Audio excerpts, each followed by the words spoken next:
3-4 વાર આવ્યા પછી સાવ સારું થઈ ગયું અને મને ગમ્યું છે.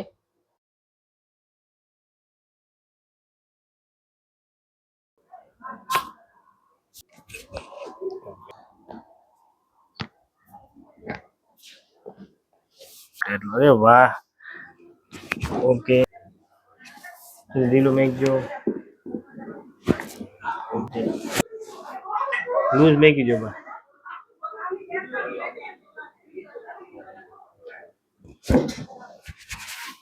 ઢીલું રાખજો, હા લૂઝ લૂઝ લૂઝ. બસ વાંચજો, છોડો છોડો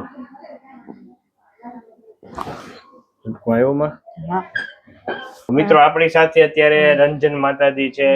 તેને પણ સર્વાઇકલ એટલે કે C4-5-6 માં ખૂબ જ ગાદી દબાતી હતી. એને હિસાબે એના હાથમાં ખૂબ તકલીફ થતી હતી અને એને ગોઠણમાં ખૂબ ઘસારો હતો. તો આપણે પૂછીએ માતાજી આપ ક્યાંથી આવો છો અને આપને શું તકલીફ હતી?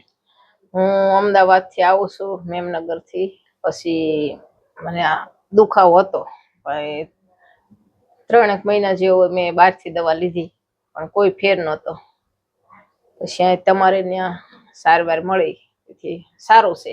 અને કેટલી વાર આવ્યા? 3 વાર. અને દુખાવો તમને કેવો થતો ને શું શું થતો? દુખાવો મને આમ ગોઠણનો દુખાવો એટલો થતો ને ચાલી નહોતી શકતી, અને આ હાંસડીનો દુખાવો એટલો હતો, હાથ અહીંથી ઊંચો નહોતો થતો અને પાછળ નહોતો જાતો. પણ એ બધું સારું થઈ ગયું. અને કેટલા સમય થયું તમને? 3 મહિના જેવું થયું હતું અને દવા ખાધી પછી. અને ઘસારામાં શું થતું તમને? ઘસારામાં આમ ટીશન આમ હું બેસી ન શકું, ઊભી ન રહી, એટલો દુખાવો થતો ટીશનમાં. અને અત્યારે હવે?